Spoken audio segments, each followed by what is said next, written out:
Dick Cerio. My assistant is Mark Sheely. These are the Kenpo hands.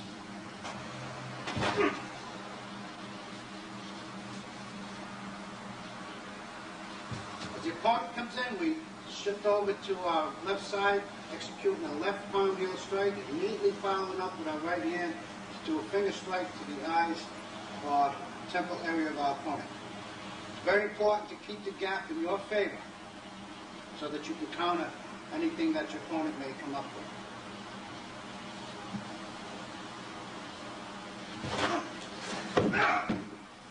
Follow-up is always good after the initial movement. Do whatever you feel is necessary.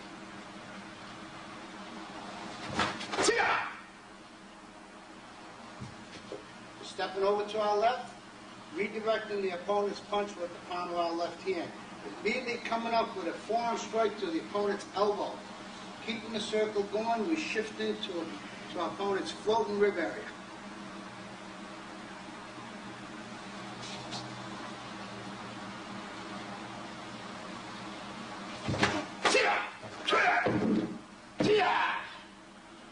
Like I said earlier, follow-up is always good. There's nothing wrong with it. Do what you have to do.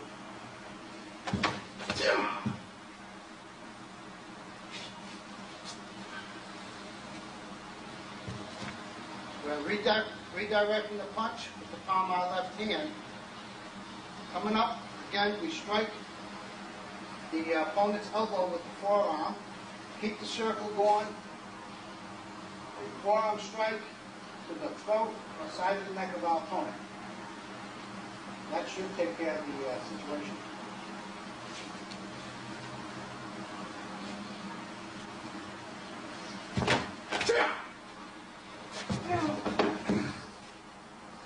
His hair was in the way, so we had to remove it. This is what we wound up with.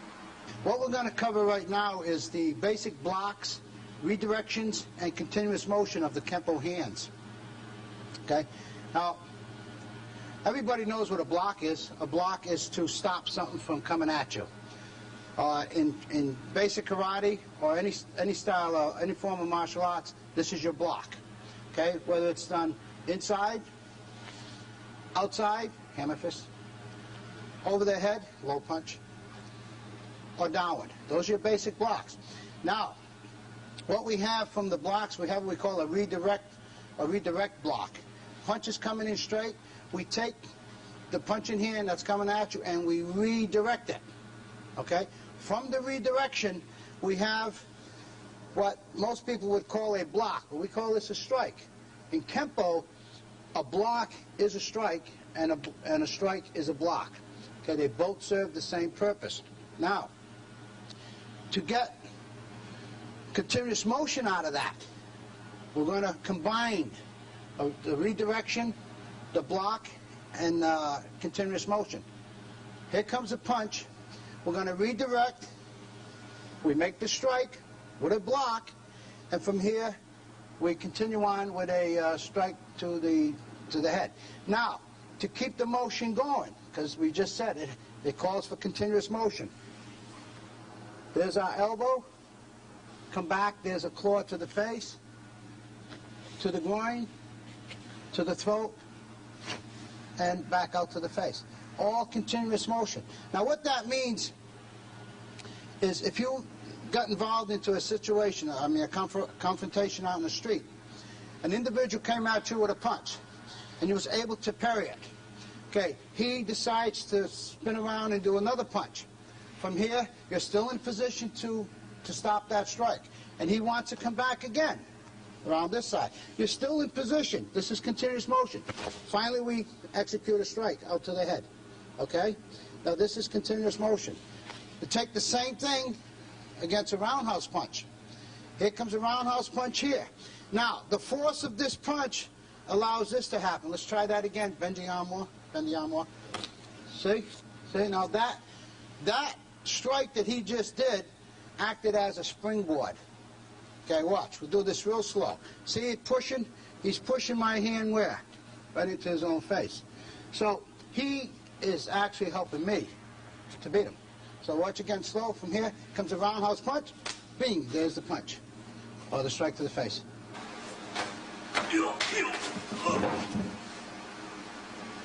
we're redirecting the opponent's punch with the palm of our left hand. We're coming in with an upward forearm strike to his elbow. We slowly shuffle it in, go straight to the groin. Note that I'm up close to my opponent, so I have full control of him. From here, rich hand straight to the toe. Circle elbow straight to the side of his face, which will take him down.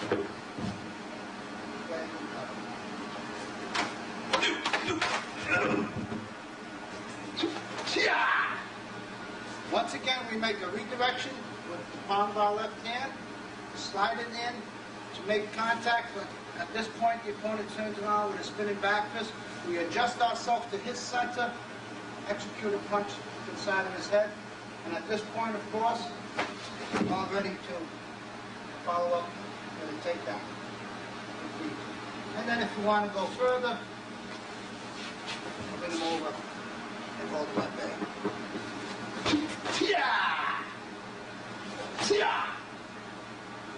We're stepping away from the block, from the normal outward block, striking to the throat.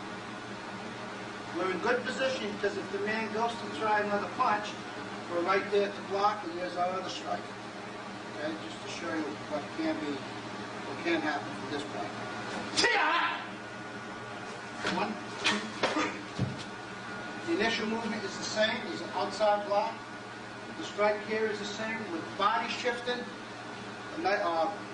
Rich hand strike to the side of the neck, on the carotid artery.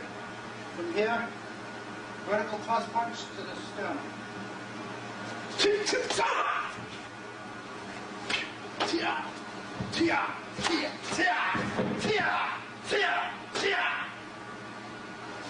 We step away from the punch and block to the forearm, raising the arm up and shuffling our body in with a middle knuckle punch to the armpit. Stepping inside, pivoting, pulling his arm back and up, and striking down with the sword hand to the back of the neck. At this point, we grab by the collar, kick the forward leg out from under him. That allows him to go down. At this point, follow up with whatever you feel is necessary. The main idea to any technique is to stay within good reach of your opponent. Always make sure that the gap is in your favor. You don't want to try and be way over here to punch. So stay nice and close. As long as you remain close to your opponent, you've got him at your mercy.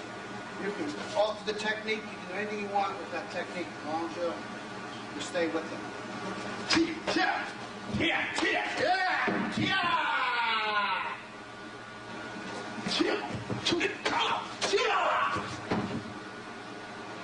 Stepping away from the initial attack, you step in with a claw to the face, check the attacking arm, spin around, secure the attacking arm while we execute a left elbow strike to the sternum or floating rib area, follow through with a hammer fist to the groin, and from there a nice, well executed kick.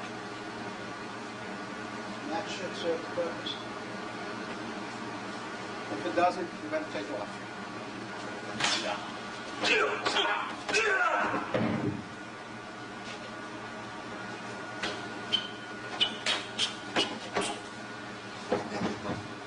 As the opponent punches, we reach out to stop his punch. At the same time, we execute a claw to the face, coming right back with a back fist to his face.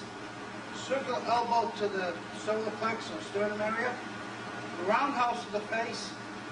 Back fist, hammer to the groin, heel kick. Okay? Optional technique is takedown. Now, we are aware of the fact that you wouldn't have to execute this many techniques on the street, but in any given confrontation, any one of these techniques could do the trick. For instance, the person attacked, a nice claw. Person attacks, back fist. Person attacks, a nice roundhouse elbow. And so on.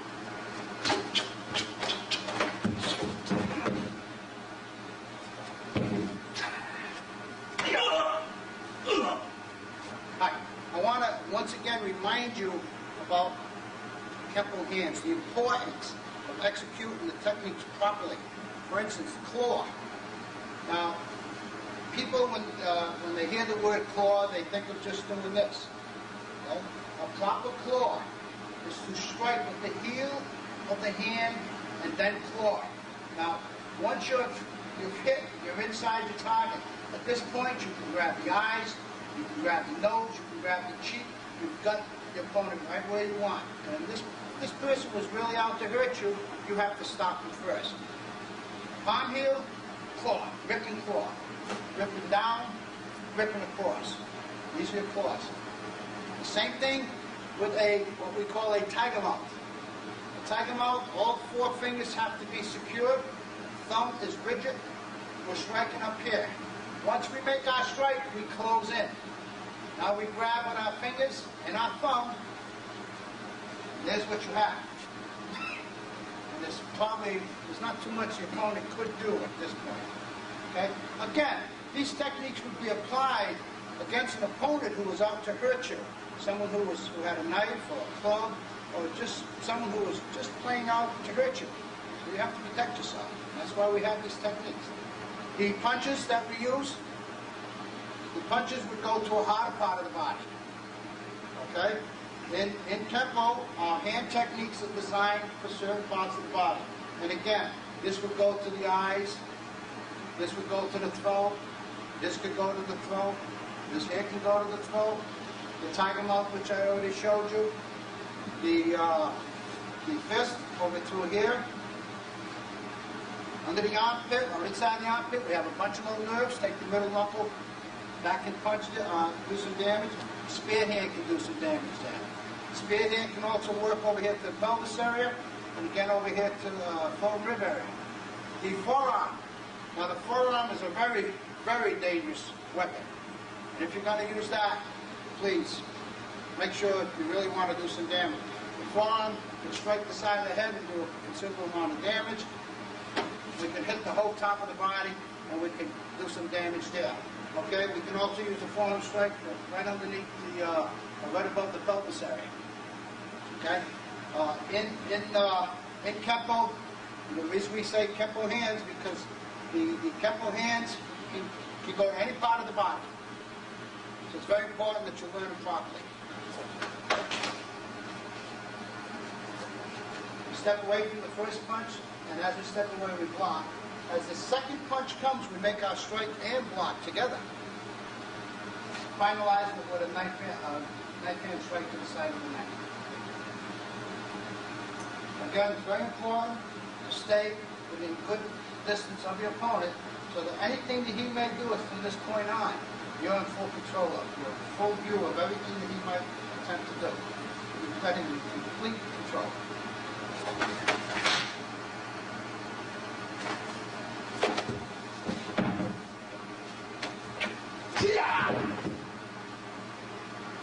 We step out to our left, utilizing an outward right hand block. Shift our way over to the right side to execute a left outward knife hand block. Taking our left foot, moving in with a forearm strike right to the throat. And at that point, there's nothing further you need to do. Yeah.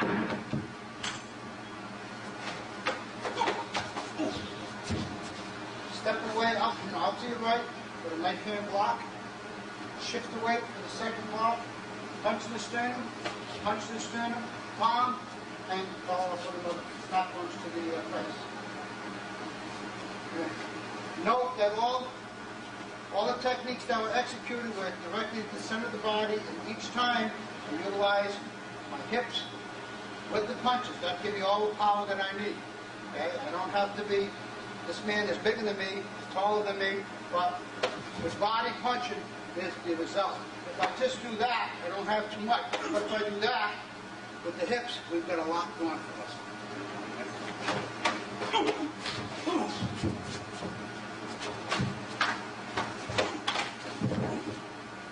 As the opponent comes in with his first punch, we do a downward backhand striking block.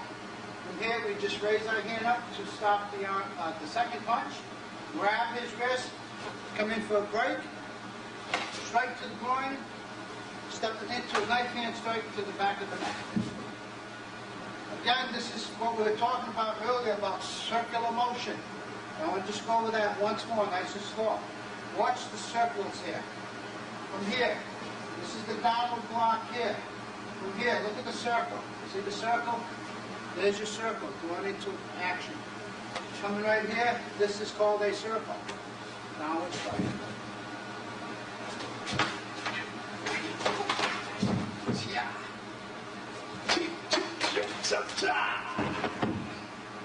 As the opponent gets ready to drive a punch down to the midsection of the body, you're going to create a redirection with your left hand, strike the bicep of his arm with the back of your hands. At this point, slide in to stop his second punch. Claw down to his face, back with a back fist to the side of his face.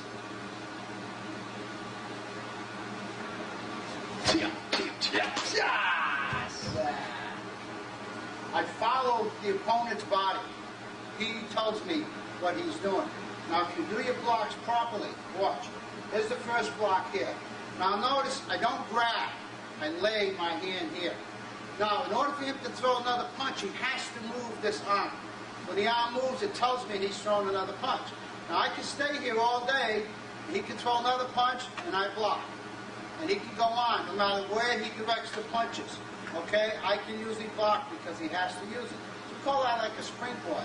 So, he's telling me what to do.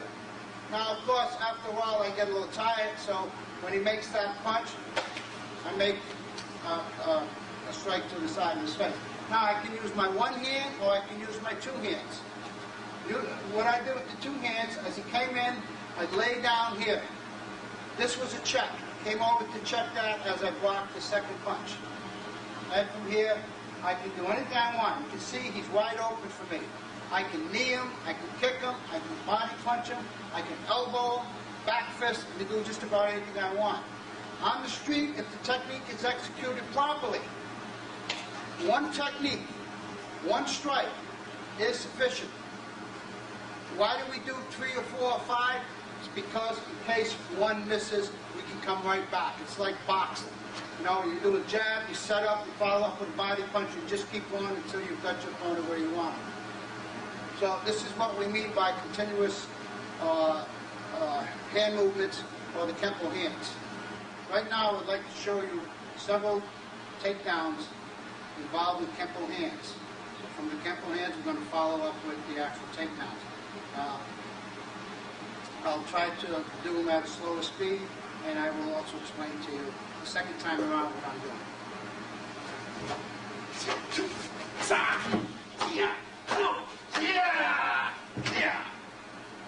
You step out to the right with a block. Notice I block just below the elbow. I'm going to slide in to wrap around to put pressure on the elbow. As I do, I'm clawing to the face. Follow through with a chicken wrist to the temple.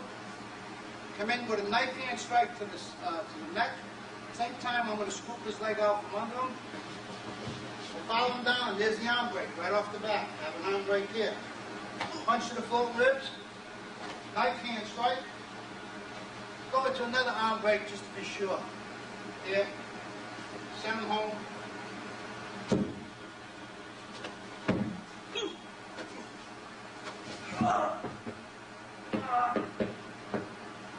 From a standing position, as the opponent comes up from behind to grab you, you can stomp the foot, pitch the leg, that makes it release, step out, raise, which breaks the grip, nice elbow to the solar plex, groin strike, go underneath, grabbing the wrist and the arm, taking the foot out, follow the opponent down. At this point here, you can grab the wrist, apply pressure on the tricep of the arm where all the nerves are. Take your little finger, the knuckle rather, and go right into the nerve area. And you can hold them at bay. And if you need to, go into an arm bar here.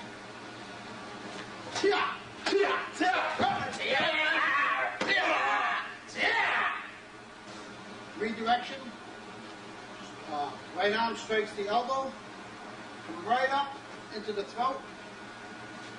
Bring your right foot in. Execute the throat strike again with a takedown. We claw on him as he comes down. Strike to the groin. Punch. Claw. Let me add, as far as takedowns go, now I showed mostly outside takedowns. Reason being, they're easier to execute and they're not too dangerous. But later on, hopefully in the future, maybe we'll show you more intricate type takedowns, such as from the inside. And I'll just give you a little idea of what I'm talking about. As the opponent comes in with a roundhouse punch, stepping in with the right foot, and I'm going to block, I take the leg out from here. Now you can see what can happen here. The whole groin, all the groin muscles can be ripped. From here, we execute side thrust kick to that leg. Now that's just a little idea as to what type of takedowns go along with the Kenpo hands. Well, I hope you enjoyed our first tape on Nick Cerio's Kenpo hands. What we showed you in this tape was a few self-defense techniques against straight punches using the outside of our opponent's body. We then went to a second series using the inside of the body against a roundhouse punch. And then we went into double punches utilizing right, left, left, right. And I also tried to give you a little insight on takedowns. Now, these were mostly basic type Nick Cerio Kenpo hand techniques. I hope in the future, this depends on you, the viewer, if you like that tape, please let us know about it. And hopefully in the future we will have some more tapes on Nick Cerio's Kenpo hands. Thank you very much.